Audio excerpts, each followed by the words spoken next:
Strange anomalies stashed away in gathering cobwebs and out-of-the-way laboratories all over our area. We lead off tonight by profiling a man who is considered a true genius in the monster-making business. Watch closely now and see how many of his beings you recognize. You have probably been terrified, fascinated, or delighted by most of these familiar creatures in the movies. All of them were designed and created by one man, whose talent as fine artist and skill as master engineer have produced a body of work which has been seen by more moviegoers around the world than that of all the others in his field combined. 3 of his creatures have earned him the coveted Oscar: the enormous King Kong, the lovable E.T., and the menacing Alien.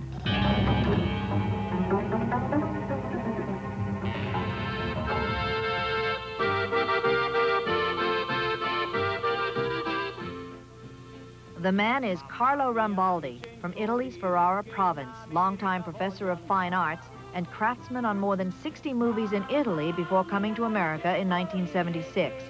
Life here in Encino is much the same as it was in Italy for the Rambaldis and their big beloved family cat Kika, who's a star in her own right because she was the inspiration for the movie's all-time most popular little creature, E.T. I see many other cats, but the Kika has special face. Very, very innocent. I think it's good element for the soul of E.T. Kika have special eyes, very innocent, beautiful blue color, beautiful line around, ovoidal line, and eye addiction, the wrinkle, skin wrinkle. Now I say, I think that cat is very innocent in the face, no? Because E.T. must is innocent, and I consider the element of that expression.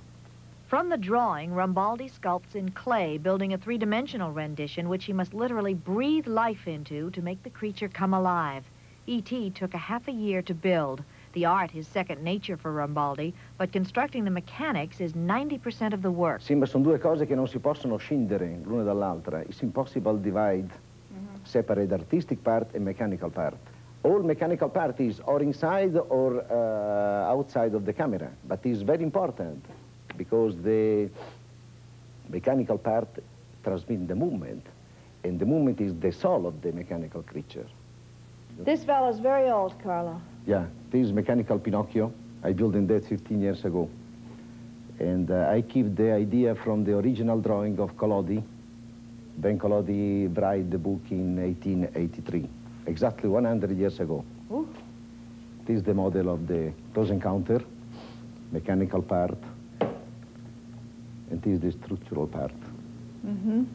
And they're very beautiful. Yeah, this is beautiful old. Creatures. These guys are scary. This is the alien.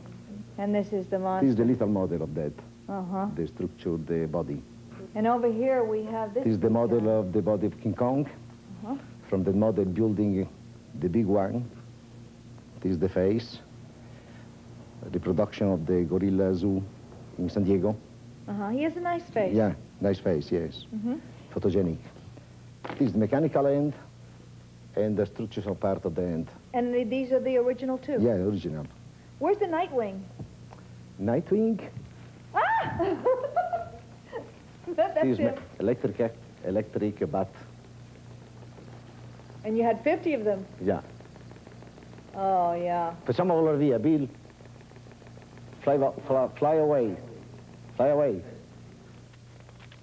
Carlo Rambaldi, a truly fascinating man, an Italian who's just now learning English, and he created the little guy who became a phenomenal American hero, E.T. And by the way, though Rambaldi let us photograph any of his other creatures, he would not let us show the real E.T. on television. He's never been seen except in the movie. He treats him like a baby, doesn't want him to be kidnapped. I'll tell you, Trish and Nick, I know where he is, though. We saw little E.T. sitting in a corner with his little hands crossed and his head down like this, and he's covered up with a garbage bag, the little guy. I saw his feet sticking out, right? He saw his feet. Well, he picked up the garbage bag and let us see him. You know, he's very real cute. Of that. He's very protective of him, and yeah, he had a long-term contractual situation, too, with Spielberg, that, you know, they weren't going to let this little guy Kelly, that's absolutely fascinating. I think that I have an uncle who sat for a couple of those. Yeah, nice fellow.